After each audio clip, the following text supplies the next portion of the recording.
Mesdames, Mesdemoiselles et Messieurs, bonjour. Tchad Anthropus est en déplacement à Reims. C'était l'occasion de venir voir la réussite d'un compatriote de la diaspora, M. Abdraman Koulamala, qui a mis en place une surface d'alimentation, Rafale Market, et que vous verrez après avoir échangé avec ces éminentes personnalités, les images, et vous aurez à l'apprécier à sa juste valeur. Monsieur Hacher Ibn Oumar, bonjour. Bonjour et merci pour cette nouvelle invitation. On ne va pas longtemps épiloguer là-dessus. Monsieur Hacher Ibn Oumar est une personnalité tchadienne qui a été fonctionnaire de l'État, ex-ministre des Affaires étrangères, représentant du Tchad aux Nations Unies, et aujourd'hui qui milite au niveau de l'opposition et qui fait des billets dans des journaux comme Afrique-Asie, ou qui est souvent invité sur les plateaux de télévision. À mes côtés, monsieur Abdraman Koulamala, bonjour. Bonjour, monsieur Assiri. Une fois de plus, peut-être je vais me dédire, mais c'est aussi quelqu'un qui est très connu, ex-ministre de la République, un de jeunes députés pendant le régime Abré. Si je me mettrais à parler, vous savez, je ne vais pas m'arrêter. Je pense que ce serait idéal d'aller, et comme on a cette opportunité, de pouvoir les tenir tous les deux et de pouvoir échanger avec eux par rapport à l'actualité aujourd'hui au Tchad. Vous savez, ce qui est important, c'est que les deux personnalités ont eu aussi à organiser la conférence nationale de 93. Je voudrais faire un peu, on va faire un peu de parallèle là-dessus. Qu'est-ce qu'ils en pensent en tant que Tchadiens par rapport au Forum national inclusif qui s'est passé dernièrement au Tchad. Je commencerai par, comme on est l'hôte de la maison chez M. Koulamala, je commencerai par M. Hacher. Bon, merci beaucoup. Alors, je ne sais pas quelle est la question, s'il faut faire la comparaison entre la conférence nationale et le récent forum dit national et dit inclusif. Tout d'abord, permettez-moi de rendre hommage au président El Bongo qui avait dirigé la conférence nationale en 93, et M. Adamaus El Bongo, qui était une personnalité marquante, c'était la génération de l'indépendance du Tchad, et il avait marqué le calme, la maîtrise et la finesse avec laquelle il avait dirigé les débats. Il nous a quittés il y a quelques années. Malheureusement, dans le bureau qu'il a présidé, il y a eu d'autres disparitions aussi, en particulier le ministre Abdraman Izzo, je crois, sans compter les participants comme d'autres participants comme Naïm Sabit, Kafil Shahanallah, et puis bon, beaucoup d'autres. C'est le cours de la vie. Je pense qu'il faut leur rendre hommage. On ne cessera jamais de le faire. Maintenant, évidemment, si il faut faire un flashback, le forum qui s'est tenu récemment en N'Djamena avait une prétention ou était présenté comme une espèce de nouvelle conférence nationale sous un autre nom, en tout cas d'une retrouvaille nationale avec la même vocation, c'est-à-dire le dialogue entre les Tchadiens pour parler des grands problèmes du Tchad et sortir avec des solutions nationales consensuelles. Je pense que ça n'a pas recueilli l'avis et la participation. Non, je pense que c'était une œuvre de faussaire. Nous avons dit un billet, qui était censé être un nouveau billet semblable au précédent. Et quand on va à la banque, on nous dit que le billet est faux. Malheureusement, c'est ce qui s'est passé, parce que je pense que, quel que soit ce qu'on peut dire sur le régime actuel, par principe, dans nos pays africains, là, le dialogue en soi n'est pas mauvais. même si c'est dommage que ça a tourné d'abord avec l'absence de l'opposition et d'une bonne partie de la société civile. Et surtout, je crois, je ne fais que répéter ce que tout le monde a dit. Attends, je rebondis là-dessus. Le dialogue n'est pas mauvais. Est-ce vous reprochez à ceux qui n'ont pas assisté de ne pas avoir raison? C'est difficile à distance. Par expérience, je sais que quand vous êtes face à un régime, disons, autoritaire, hein, je n'aime pas le terme dictatorial qui est prête à confusion, mais le régime est autoritaire, hein, et hyper centralisé. C'est difficile pour les acteurs locaux. C'est-à-dire que si vous participez, vous vous faites quelque part manipuler, utiliser. Si vous ne participez pas, vous êtes exclu du jeu. C'est une question tactique, mais par principe, je pense qu'on doit toujours chercher le dialogue et toujours essayer de faire porter sa voix, même si les effets ne sont pas terribles. Mais dans la pratique, les gens, bon, ils doivent tenir compte de beaucoup d'autres facteurs, quoi. Aujourd'hui, ce forum est fini, ça a été intégré et ça a été adopté en Conseil des ministres dernièrement. Vous, qu'est-ce que vous en tirez comme conclusion? D'abord, je n'ai rien compris. Je suis d'accord avec du coup, tous les Tchadiens sont d'accord, pouvoir comme gouvernement, qu'il faut un dialogue. Et c'est en fait, si on revient aux élections de 2016, c'était certains partis de l'opposition qui avaient contesté les élections, qui avaient réclamé depuis l'époque le dialogue inclusif.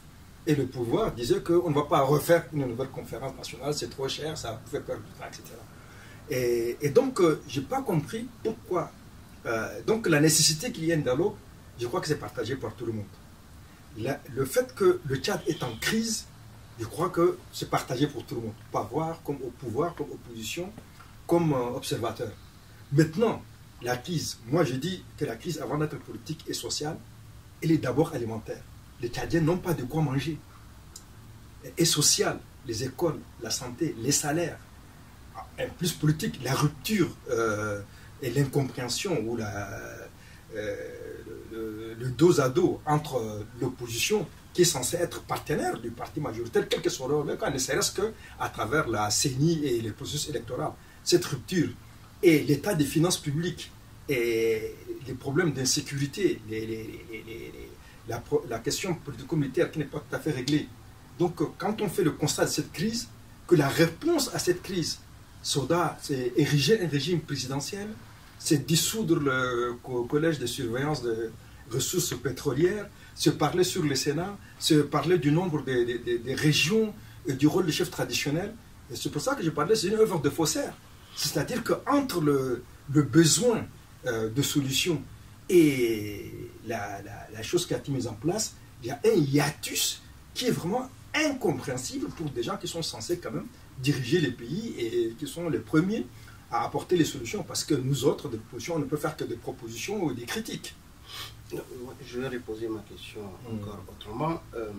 Aujourd'hui, par ce forum, il en découle clairement que le président Idriss Déby sera le seul à diriger le pays. C'est un régime présidentiel, on opte pour un régime hyper présidentiel, où il sera le seul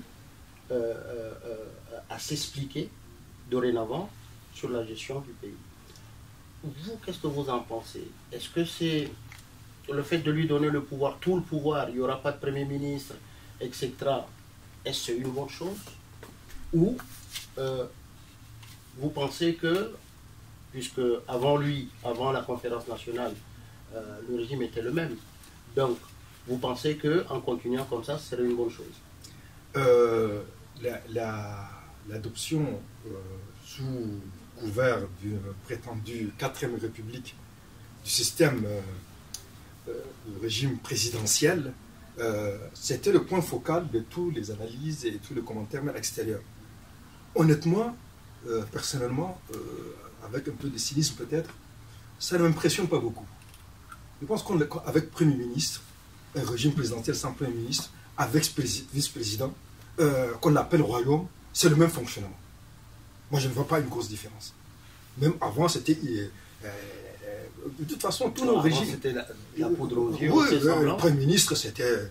Bon, je ne vais pas dire parler en termes obligeants, mais il ne jouait pas, le moins qu'on peut dire, son rôle de chef de la majorité parlementaire et de chef de gouvernement. Donc, c'est vrai que pour la forme, ça paraît exagéré. Mais moi, je pense que on aurait pu s'en passer, c'est vrai, mais pour moi, ce n'est pas l'essentiel. Pour moi, le problème principal, c'est que malgré tout ce qui s'est passé, le Tchad, ce n'est pas une démocratie, mais les Tchadiens, y compris le pouvoir, sont obligés d'adhérer, ne serait-ce que verbalement, à la nécessité des processus démocratiques. Et de ce point de vue, il faut savoir, le chemin, on est vraiment au bas de la pente, il faut savoir quelles sont les choses qui nous font progresser et qui nous font avancer. Donc, moi, je pense que ce n'est pas tellement le régime présidentiel. D'abord, c'est l'incompréhension et la rupture et la fermeture totale vis-à-vis des forces qui sont nécessaires à la démocratie, la société civile et les partis d'opposition. Je ne parle pas des partis satellites ou d'une opposition plus ou moins grise ou grisâtre, et de l'opposition extérieure et politico-militaire, parce que tout ça, ce sont les acteurs. Tant qu'il y a cette rupture et ce monopole, ce monologue, je veux dire, ce face-à-face entre le pouvoir élu et son ombre, moi je pense que c'est ça l'obstacle principal. Ce n'est pas le problème du régime ou bien de la fédération ou autre. Et malheureusement, le pouvoir, sur sa lancée, j'ai l'impression qu'il est en train d'aggraver ce fossé. Le peu d'acquis qu'on a eu au sortir de la conférence nationale ont été démantelés l'une après l'autre. La répression, les arrestations arbitraires, les disparitions extrajudiciaires, même s'ils ne sont pas massives, mais en tout cas, de temps en temps, il y a toujours des cas de ce genre. Et moi, je crains qu'on aille dans un recul ou une restauration du parti unique sous une nouvelle mouture ou bien sous un couvert avec un pluralisme de plus en plus diaphane ou bien évanescent. Et moi, pour moi, le problème principal, c'est ça. C'est pas tellement le régime. Je reviens à mon autre invité, M. Koulamala. Vous aussi, qui a été une de la cheville ouvrière de la conférence nationale à l'époque, le forum s'est fait sans vous parce que vous étiez ici. Qu'est-ce que vous en tirez aujourd'hui comme conclusion et qu'est-ce que vous avez à dire aux Tchadiens sur ne serait-ce que des projections d'avenir? Tout d'abord, merci beaucoup. Merci de ta présence parmi nous ici, à Reims. Mais je voudrais d'abord dire une chose essentielle. Mon frère Achef Edouard et moi, nous sommes inséparables dans la vie. Nous sommes tous les jours ensemble. Quand j'étais malade à l'hôpital, il était à mon chevet. D'ailleurs, je tiens à le remercier chaleureusement. On voit les matchs de football ensemble. On se voit tous les jours, mais on a des opinions politiques différentes. Je voudrais aussi que vous remerciez le nombre des internautes qui vous ont écrit. Bien sûr. Voilà.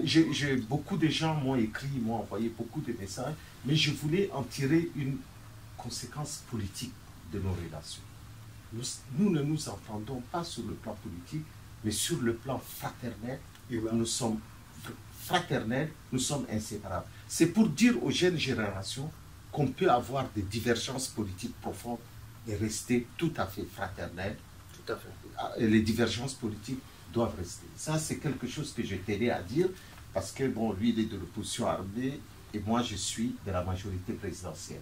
Donc, vous voyez, on a deux champs, mais on garde une certaine fraternité. Il est de l'opposition, et il n'y a plus d'opposition armée. Oui, enfin bon, de L'opposition l'opposition, il était de l'opposition Je peux interrompre, extérieure. je crois que je peux avoir le droit de dire ce que je suis en ce moment. Hein, sans que quelqu'un d'autre s'en D'accord, charge. excuse-moi, voilà notre première divergence. Absolument.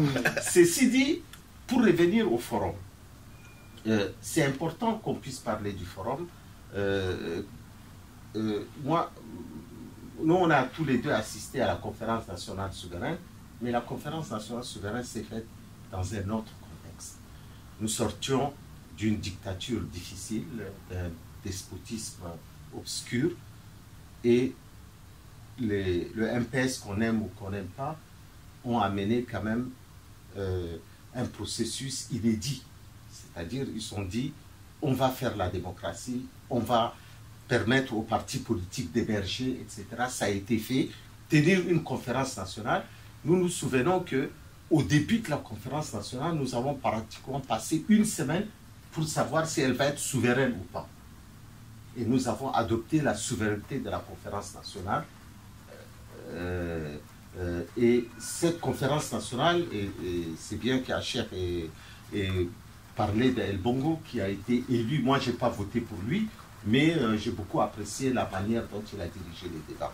Donc, la conférence nationale s'est faite dans un autre contexte. On ne peut pas la comparer avec le forum.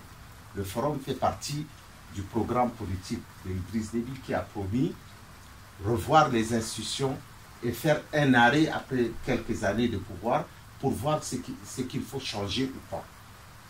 Donc, le Forum national a déjà des limites puisqu'elle est décidée par un homme dans son programme politique pour le faire. Je suis un peu d'accord avec Acher sur l'absence de l'opposition.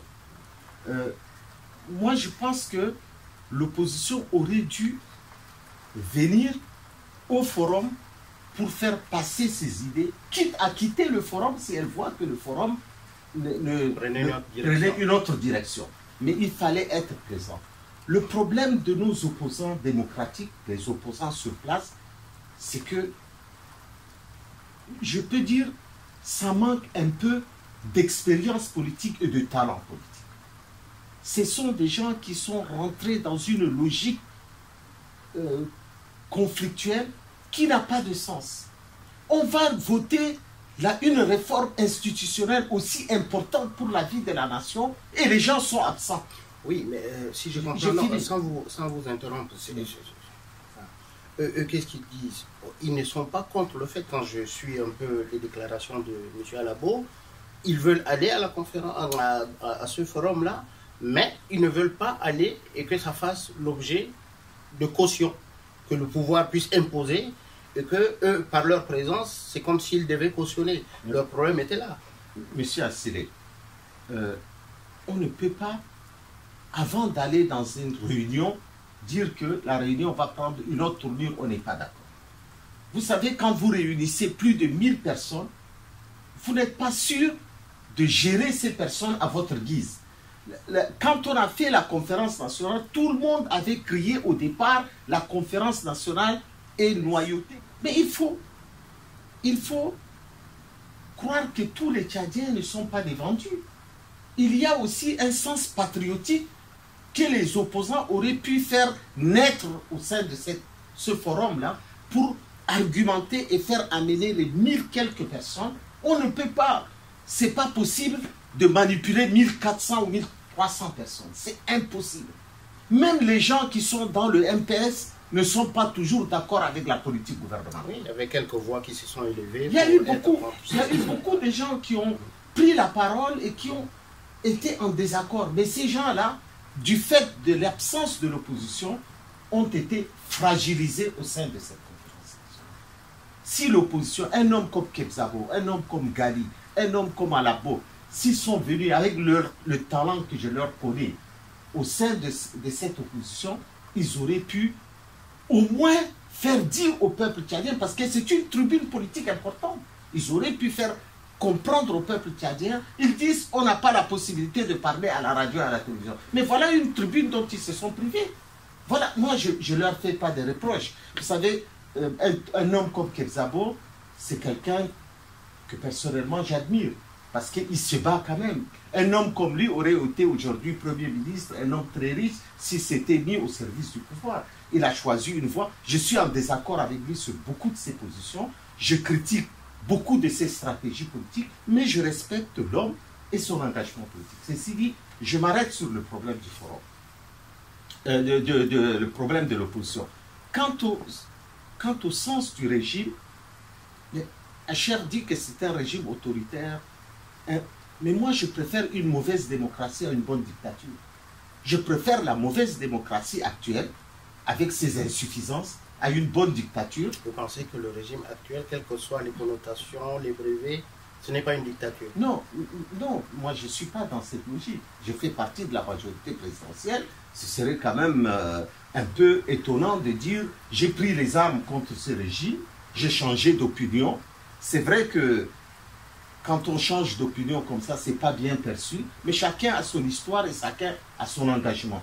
J'ai dit que dans l'état actuel des choses, on peut ouvrir une parenthèse, peut-être que ce serait l'occasion de pouvoir expliquer à vos compatriotes ce qu'ils perçoivent à mal par rapport au changement de position. Vous pouvez leur dire pourquoi. Moi, j'ai été dans la lutte armée. J'ai été porte-parole de l'opposition. J'ai pris les armes. Je suis rentré en Yémen avec les combattants. J'ai vu ce qui s'est passé. J'ai écrit un livre. Nous sommes entrés dans une logique qui n'est pas une logique révolutionnaire. Ce qu'on a fait, si nous avons pris le pouvoir, je ne suis pas sûr qu'on aurait fait mieux si ce n'est pas pire. À cause de nos divergences, et on aurait peut-être mis le pays en lambeaux. Tel que le 2 février 2008, si on était revenu au pouvoir, on serait revenu aux pires heures des divisions du groupe. On est rentré, nous avons essayé de faire l'UFR. L'UFR a été saboté de l'intérieur par les divisions ethniques, tribales. On discutait avec Acher le jour où, quand on a créé l'UFR, même des groupes qui étaient a priori contre l'unité se sont réunis au sein de l'UFR. Et nous avons compris après que l'opposition armée tchadienne ne s'entendra jamais sur un programme, sur un chef, sur un leader pour gouverner le pays. Et que j'ai tiré une conclusion personnelle. J'ai dit que je préfère le régime d'Idriss Déby à cette opposition qui ne me plaît pas. Ceci dit, je ne dis pas que ceux qui continuent ont tort. J'ai dit simplement que je ne suis pas dans cette logique-là. Je suis revenu, j'ai rencontré le président de la République. Nous avons effacé ce qui nous divergeait. Ça, c'est sur le plan personnel. J'ai fait mes choix politiques. Je suis un homme politique. J'ai fait mes choix. Je les assume devant l'histoire. Ceci dit, ce n'est pas le plus important. Moi, je vois la perspective de l'histoire d'un autre point de vue que celui de mon sort personnel. Pour le Tchad, moi, sur le forum, j'ai dit que le forum n'a pondu que ce qu'il pouvait pondre, du fait de l'absence de beaucoup d'hommes politiques expérimentés, talentueux, qui étaient absents lors du forum. Aujourd'hui, le forum, quand je vois le niveau des débats du forum, je me dis que la classe politique tchadienne a régressé.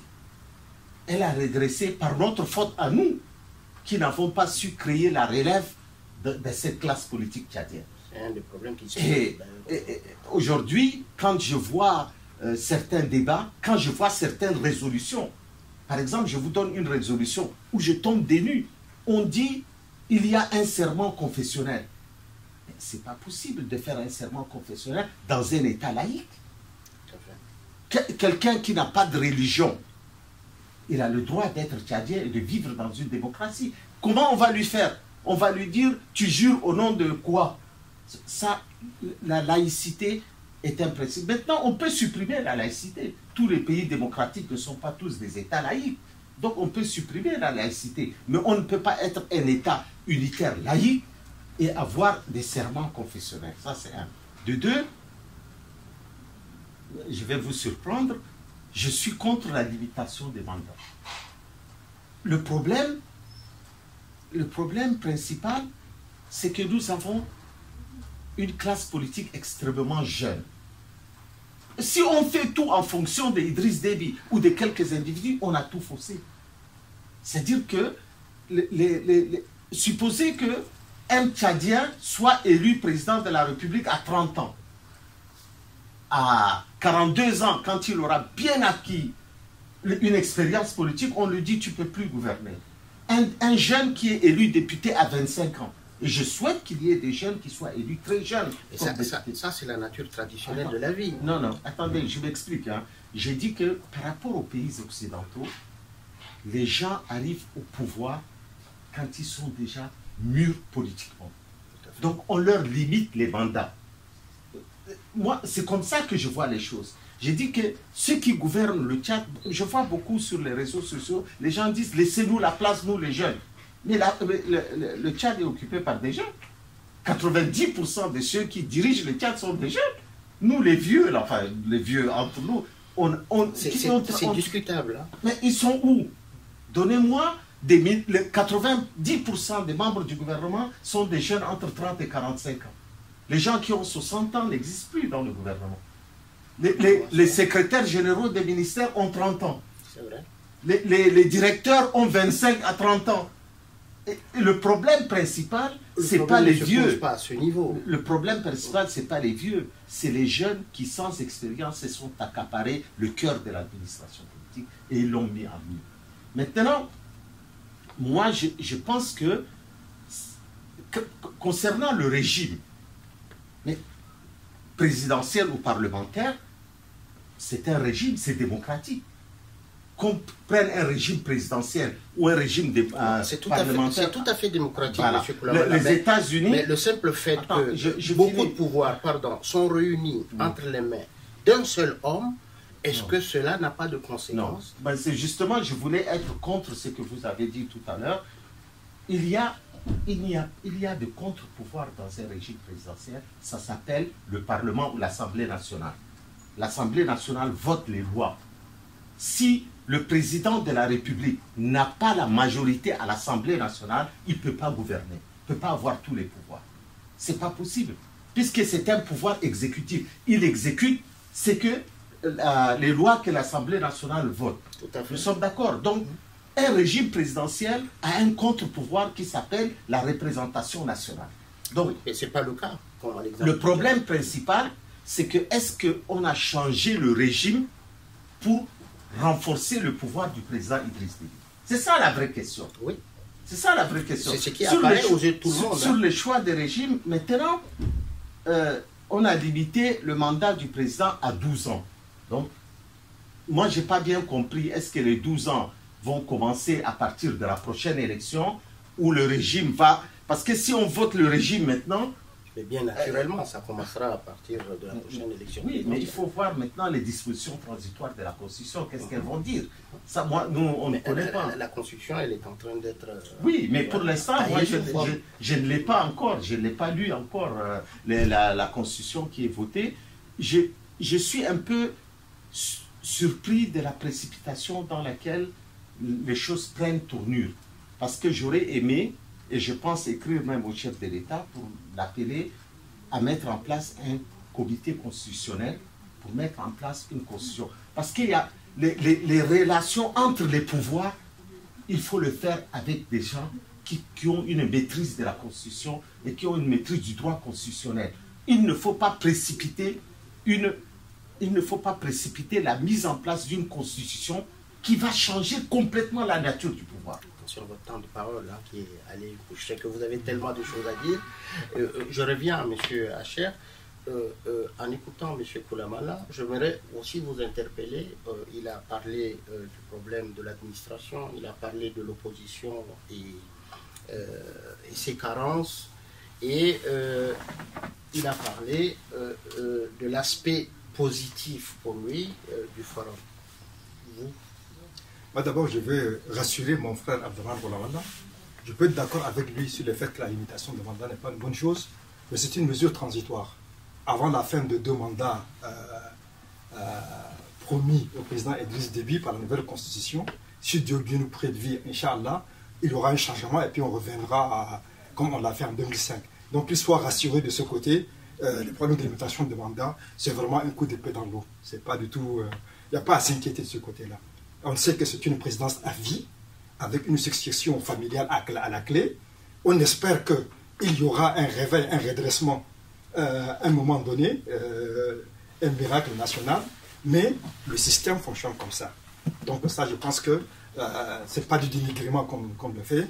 Les enfants au Tchad savent on n'a même pas besoin de dire si le système est dictatorial ou pas. Moi, quand je préfère le terme autoritaire, c'est parce que quand j'ai lu les analystes politiques, les spécialistes, les régimes comme le nôtre, où il y a une gestion patrimoniale et prébandière et répressive du pouvoir, en même temps avec un pluralisme et de la presse et des organisations réelles, parce qu'on ne peut pas le nier, ils ont d'autres types de qualifications que dire dictatorial, mais c'est un problème de mots. Moi, je préfère autoritaire. Frère Ramallah, tout à l'heure, m'a dit que, bon, on était en divergence. Bon, moi, je suis passé sur le fond politique, on est en divergence, mais sur les styles, on est en divergence. Moi, je lui reproche souvent, je lui dis, tu parles trop. Et souvent, tu parles trop à la première personne. C'est une qualité. Oui, oui, bon, bah, ça, c'est le défaut des intellectuels. Ce qui fait que... Mais tes défauts ne sont pas aussi des qualités.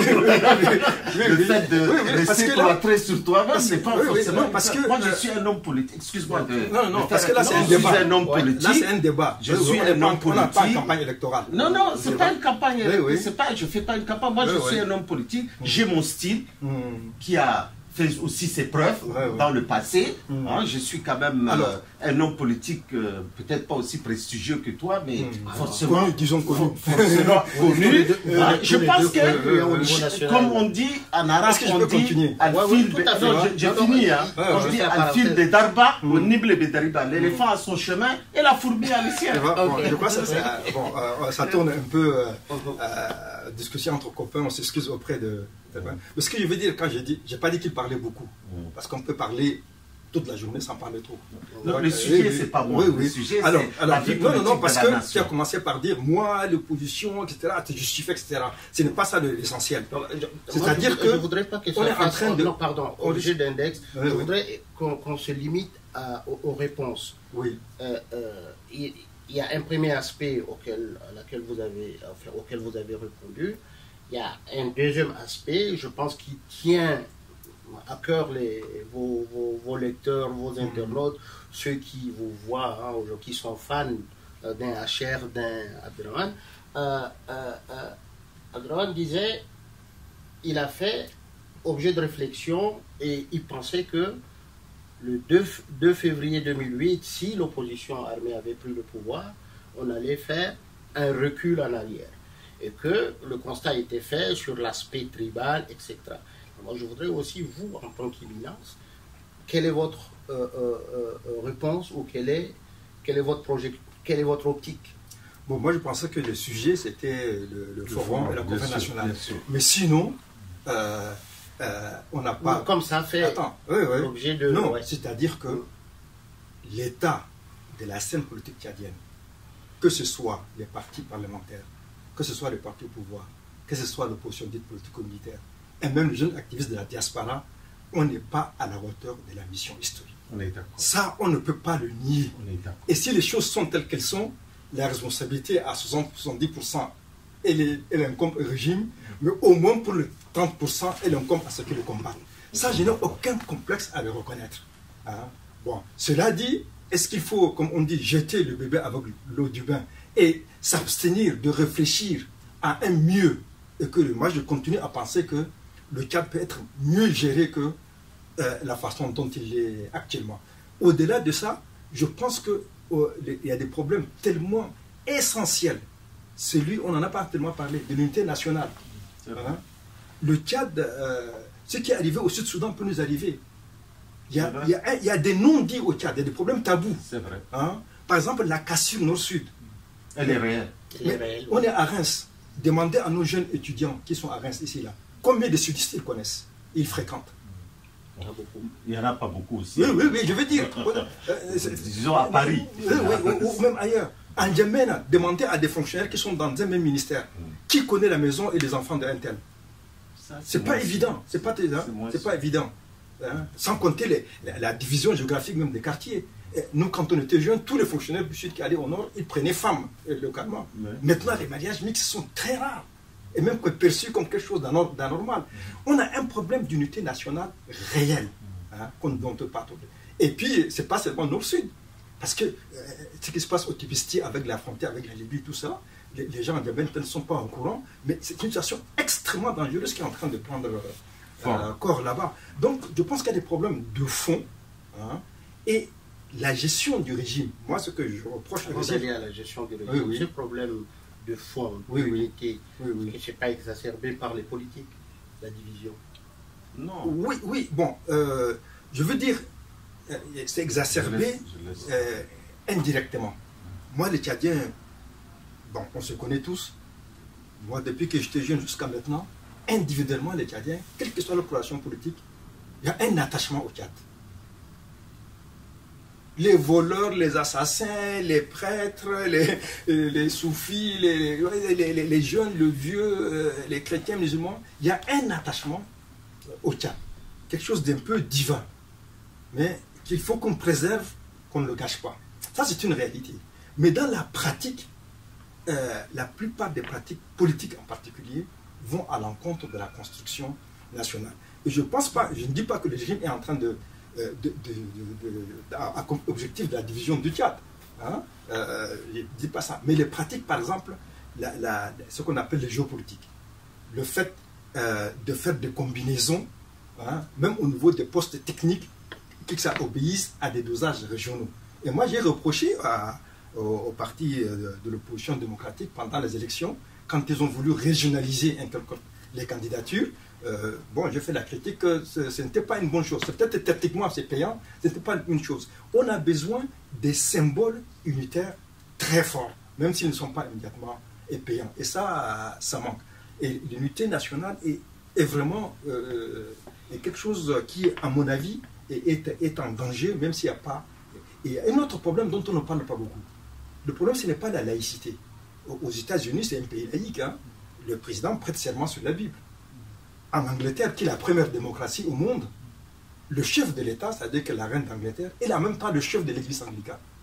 Imaginez l'évêque d'Itangar ou l'imam est en même temps chef d'État. C'est impossible, c'est inconcevable. C'est une question d'histoire. C'est une mauvaise conception de la laïcité. Oui, oui, c'est une... Non, parce qu'on parle de la laïcité à la française. Oui, moi je trouve qu'elle est... La laïcité à la française, c'est une exception. Oui, aucun pays démocratique ne fonctionne comme... La plupart des démocraties européennes sont des royaumes. Ce ne sont même pas des républiques. La Belgique, la Hollande, la Suède, la Norvège, l'Angleterre, le Luxembourg, le Liechtenstein, c'est des monarchies. Nous, il faut pas... on a un système de laïcité à la française. Pour moi, ce n'est pas important le problème de... au lieu de dire serment religieux, on le dire serment sur les croyances de la personne. Hein, moi, je peux jurer sur la Constitution, le Coran ou etc. Monsieur Koulibaly semble ne pas être d'accord quand j'avais dit est-ce que ce n'est pas les politiques qui exacerbent le problème d'unité? Non, mais je pense que l'histoire, vous savez, 79 n'est pas très loin. C'est très proche. Et en même temps, ça a laissé beaucoup de traces dans l'histoire sociale, l'histoire et pour l'unité nationale. Je me souviens, en 1980, M. Gambé faisait une déclaration sur une chaîne de télévision française où il disait « Nous allons finir par faire ce que nous ne voulons pas, c'est-à-dire la sécession. » Michel Gambé. Michel Valéry Gambé, ancien ministre. Michel Gambé avait déclaré et quand le général Kamougué, avec le groupe des gens qui ont le comité permanent, était là-bas, était dans une logique sécessionniste. Je dis bien dans une logique, je n'ai pas dit qu'ils l'ont fait. Mais, malgré que je sois contre le régime d'Habré, je rends vraiment hommage à Habré parce qu'il a su, quand il a pris le pouvoir, refaire un État tchadien et faire en sorte que les Tchadiens vivent de nouveau ensemble. Ça, il faut lui mettre sur son crédit. Et là où je suis d'accord avec Acher, c'est que les Tchadiens ont envie d'être ensemble. C'est-à-dire la notion de la nation existe chez beaucoup de Tchadiens. Sauf que les décisions, quelquefois de nos gouvernants, créent des gouffres. Quand vous avez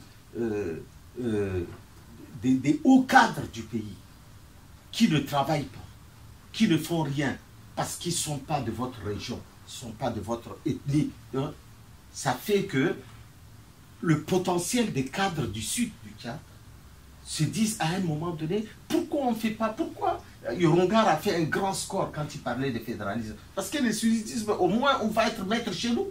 Il ne faut pas les attaquer dessus. Si ça se faisait au nord, à l'époque, quand Tobalba dirigeait le Tchad, les nordistes avaient le même sentiment. Parce que dans l'armée, il n'y avait pas de nordistes, dans l'administration, on ne formait pas de nordistes. Quand on envoyait des cadres pour faire des études, quand il n'y avait que des nordistes, on mettait un sudiste là-dedans.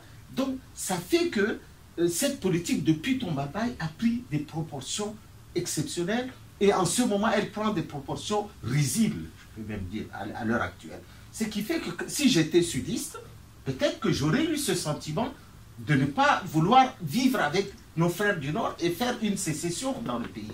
C'est pour ça que quand les sudistes parlent de fédération, ils parlent en fait de sécession. Ça, c'est dans notre esprit. Et ce que dit Acher, c'est important. Le problème de l'unité nationale, on le voit dans les réseaux sociaux. On le voit tout de suite quand c'est un sudiste qui parle. Quand on attaque un sudiste, un haut cadre sudiste, il réagit. Quand un sudiste attaque un haut cadre nordiste, les nordistes réagissent. Et ça, c'est ça qui me fait mal. Parce que nous, comme on nous appelle les vieux, nous, on est en train de faire notre dernier tour de piste. C'est vrai, on réagit assez souvent. Mais quand on voit la jeunesse en train de rentrer dans ce jeu de division, on a un peu mal au cœur. Et je crois que notre responsabilité à nous qui avons eu à diriger ce pays, c'est d'éclairer les jeunes sur le fait que la vie ensemble est possible et elle est bénéfique. Parce que regardez le Sud-Soudan aujourd'hui, comment il est déchiré.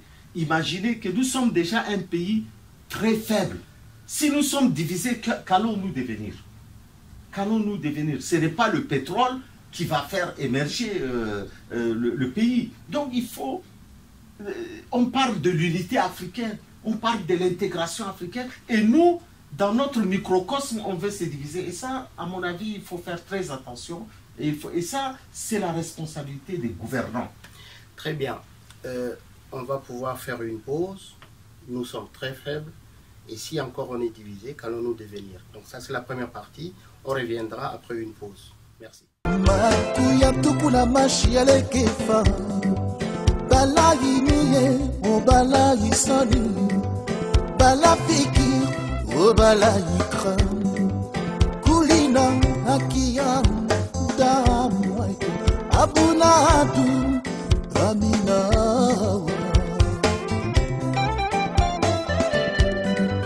Kankalina nindile dunya yabga seme, kankalina kiana dunya yabga halu, kankalina sudi dunya yabga asan, kankalina duas dunya yabga afe, ala lokuwa benatna mufama, ala oni biya jama anusama.